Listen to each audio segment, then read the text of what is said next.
Donc Bebron Medical est un groupe allemand, familial. C'est un groupe qui est spécialisé dans l'ensemble du dispositif médical à l'hôpital et chez le patient. Il comporte 5 sites en France, 4 sites de production et ici de Tassalon-de-Luz sur le site de production et de développement de l'ensemble de la gamme de poches de recueil pour stomiser.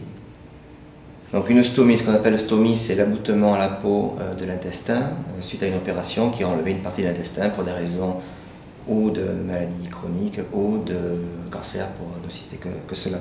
Donc en fait, il se trouve que les selles sortent de façon complètement non contrôlée par le patient et pour lui assurer une vie la plus normale possible, on lui donne la possibilité de se coller des poches de recueil sur la peau autour de la stomie pour avoir un recueil de selles régulier, contrôlé et pouvoir vivre naturellement.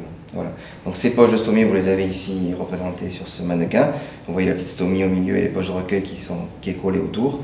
Et donc la partie essentielle de cette poche, vous le voyez ici, c'est un étrier, ce qu'on appelle un étrier.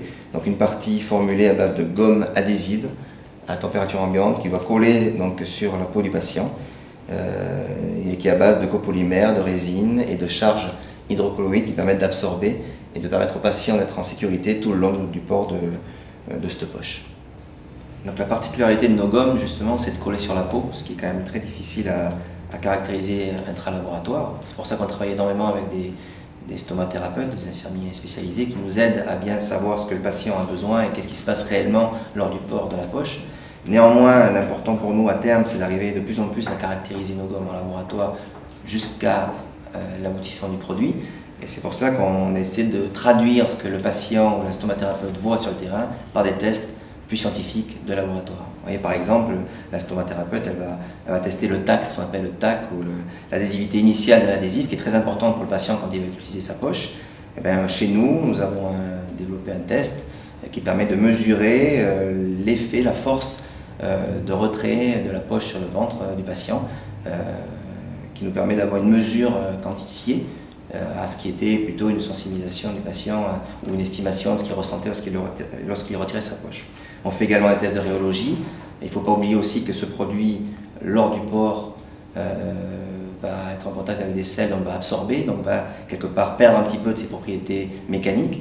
Et donc il faut qu'on arrive à formuler des produits qui, dans le temps, lors du port, gardent sa cohésion. Donc pour cela, on a des tests de pelage et donc de rhéologie, comme je vous disais, qui au cours du temps et au cours de l'absorption du produit donnent une courbe d'évolution qui nous donne l'effet de l'absorption sur la gomme qui va être ensuite sur le patient.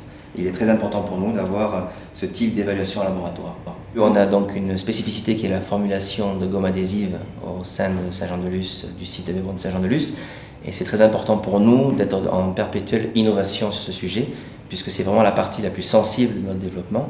Et il faut que le patient y trouve son confort et avant tout la sécurité, aucun résidu au retrait et évidemment on colle sur la peau, donc il faut bien faire attention à toutes les matières que l'on choisit en restant avec des produits qui évidemment permettent d'être non sensibles au port sur la peau du patient. Donc pour ce faire, on doit rester toujours, comme je vous le disais, innovant et on doit rester au contact avec les universités.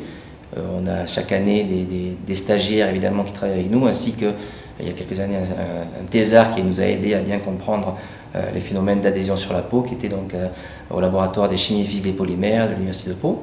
Et on continue chaque année à rechercher les nouveaux copolymères, les nouvelles charges, les nouvelles résines qui nous permettent de faire évoluer nos gommes dans le sens que je vous ai expliqué, d'être le plus performant pour le patient.